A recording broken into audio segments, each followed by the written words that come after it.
சுடலையில் கிட்டத்தட்ட 3 நாட்களுக்கு முன்பதாக நல்லூர் பிரதேச சபை இந்த சுடலைக்குள்ளே ஒரு தகனமேடை ஒன்றை செய்வதற்கு ஒரு கான்ட்ராக்ட் ஒன்று கொடுத்திருந்த இடத்துல வந்து அந்த வேலை அத்திவார வேலைகளை ஆரம்பிக்கப்பட்டிருந்த சூழலில் கண்டின பொழுது வந்து இங்கே எலும்புக்கூடுகள் வந்து கண்டறியப்பட்டன. அந்த வகையில் வந்து அதை பார்க்குறதுக்கு வந்து நாங்கள் இந்த இடத்துக்கு இன்றைக்கு வந்திருந்தோம். எங்களுக்கு தெரிஞ்ச அளவுக்கு வந்து இதுவரைக்கும் போலீஸுக்கோ வேறு எந்த ஒரு தரப்புக்கும் உத்தியோகபூர்வமாக வந்து ஒரு முறைப்பாடு பிரதேச சபையாலேயோ அந்த வேலைகளை முன்னெடுத்த தரப்பாலேயோ வந்து செய்யவில்லை என்று நாங்கள் அறிகிறோம். அந்த வகையில் வந்து இந்த சுடலைக்குரிய நிர்வாகத்தில் இருக்கக்கூடிய திரு கிருபா அவர்கள் எங்களுடைய உறுப்பினர், அவரிடம் வந்து அவர் நிர்வாகத்தில் இருக்கிற இடத்துல வந்து இந்த எலும்புக்கூடுகள் கண்டுபிடிக்கப்பட்ட உடனேயே வந்து அவருக்கும் அந்த தகவல் போயிருக்கிற சூழலில் வந்து நாங்கள் அவருக்கு போலீஸிடம் இந்த முறைப்பாடுகளை வந்து உடனடியாக செய்ய சொல்லி நாங்கள் கேட்டிருக்கின்றோம். இன்றைக்கு இந்த செம்மணி பிரதேசம் வந்து எல்லோருக்கும் தெரியும். கிட்டத்தட்ட 600க்கும் மேற்பட்ட தமிழ் பொதுமக்கள் வந்து திட்டமிட்டு வந்து படுகொலை செய்யப்பட்டு புதைக்கப்பட்டதாக வந்து சொல்லப்படுகின்ற ஒரு பிரதேசம். அந்த வகையில் வந்து திரு கிருஷாந்தி அவர்களுடைய கொலை வழக்கிலே குற்றவாளியாக தீர்ப்பு வழங்கப்பட்ட நபர்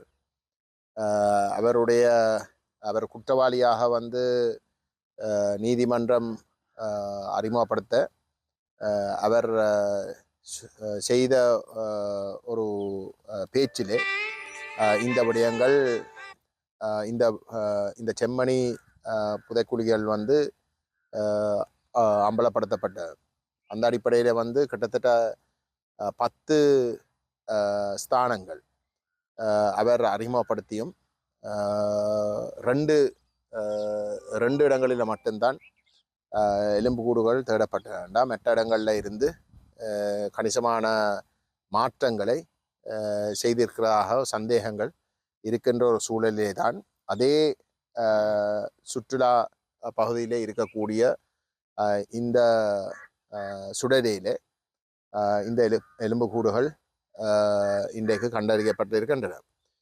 இந்த எங்களுக்கு இருக்கக்கூடிய தகவலின்படி வந்து இந்த சுடலை 2011ஆம் ஆண்டு வரைக்கும் இராணுவத்திலே ஒரு முகாமாக இருந்தது.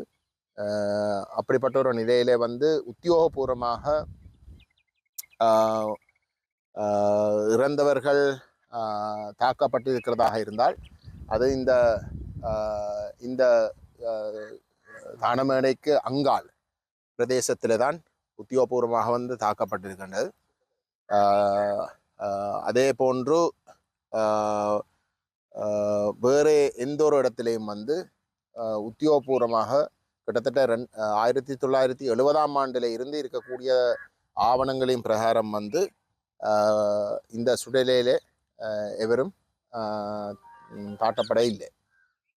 ஆகவே இந்த எலும்புக்கூடுகள் நிச்சயமாக வந்து முழுமையாக ஆராயப்பட்டு இதனுடைய பின்னணி அறிவது மிக மிக முக்கியம். ஏனென்றால் செம்மணியின் படுகொலைகள் அம்பலமாக இருக்கின்ற சூழலில் அது ஒரு கட்டத்தை தாண்டி அந்த விசாரணைகள் முடிவடையாத நிலையிலே தான் இந்த கண்டுபிடிப்பு நடைபெற்றிருக்கின்றது. ஆகவே எங்களை பொறுத்தவரையில் வந்து எங்களுடைய உறுப்பினர் இன்றைக்கே போலீஸாரிடம் வந்து உத்தியோகபூர்வமாக இந்த விடயம் சம்பந்தமாக தனக்கு தெரிஞ்ச இல்லாட்டி அவருக்கு கிடைச்ச தகவலின்படியும் அதுக்கு மேலதிகமாக தான் நேரடியாக இந்த இடத்துக்கு வந்து அந்த வேலையில் செய்து கொண்டிருந்தவர்களோடு உரையாடின விஷயங்களை வைத்து அவர் அந்த முறைப்பாடை செய்வார். மேலதிகமாக அவர் நிர்வாக உறுப்பினர் என்ற வகையில் மற்ற ஏனைய தரப்புகள் பிரதேச சபை மற்றது அந்த வேலையை செய்த தரப்புகளும் வந்து இந்த முறைப்பாடுகளை செய்வதற்கு அந்தந்த தரப்புகளுக்கு வந்து அவர் அந்த வேண்டுகோளை விடுப்பார் என்ற கருத்தையும் நாங்கள் இந்த இடத்துல வந்து சொல்லக்கூடியதாக இருக்கு.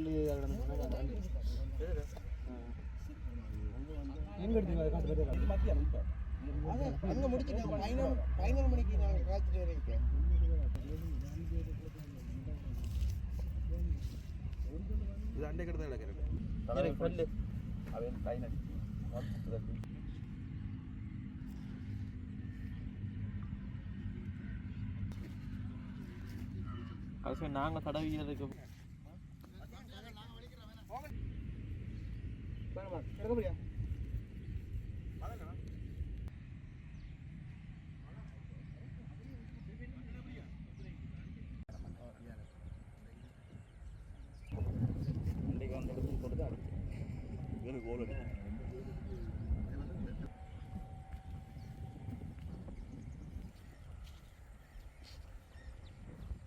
இது அரியாலை பகுதியில் இருக்க அரியாலை மக்களுக்கு சொந்தமான அரியாலை சித்துப்பாத்தி இந்து மயானம்.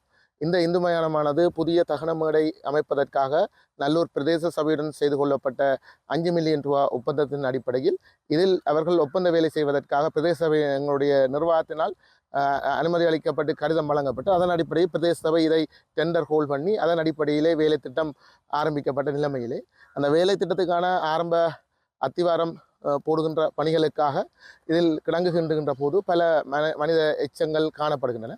அதுவும் குறிப்பாக 95-96 ஆண்டு காலப்பகுதியிலே 400க்கும் 600க்கும் மேற்பட்ட அவருடைய இளைஞர் யுவதிகளை பாலியல் வல்லுறவுக்கு உட்படுத்தப்பட்டு படுகொலை செய்யப்பட்டதாக இதுடன் தொடர்புடைய குற்றவாளியான சரிவரட்ன ராஜபக்ச என்ற சிப்பாய் வாக்குமூலம் அளித்ததன் பிரகாரம் அவர் கூறிய அந்த தொகையும் விட அதிகமான தொகை இங்கே நடந்திருக்கும் என நாங்கள் சந்தேகிக்கிறோம். ஏன்னா நாங்கள் அரியாலை பகுதியைச் சேர்ந்த மக்கள். அந்த வகையிலே இங்கே காணப்படுகின்ற இத்தனை எலும்புக்கூடுகளும் செம்மணி படுகொலையுடன் தொடர்புடையதாக இருக்கலாம் என நாங்கள் ஐயப்படுகிறோம். அதன் அடிப்படையிலே பிரதேச சபை எங்களுக்கு அறிவித்திருந்தது. நாளை பிரதேச சபை இதற்கான போலீஸ் முறைப்பாடை கொடுக்க இருக்கின்றார்கள். நானும் இதற்கான முறைப்பாடை போலீஸில் வழங்க இருக்கின்றேன். அதன் அடிப்படையில் இதை ஒரு சட்ட நடவடிக்கைக்கு உட்படுத்தி இதற்கான தீர்வை எட்டுவதற்கான முயற்சியில் நாங்கள் ஈடுபடுவோம் என நினைக்கிறேன்.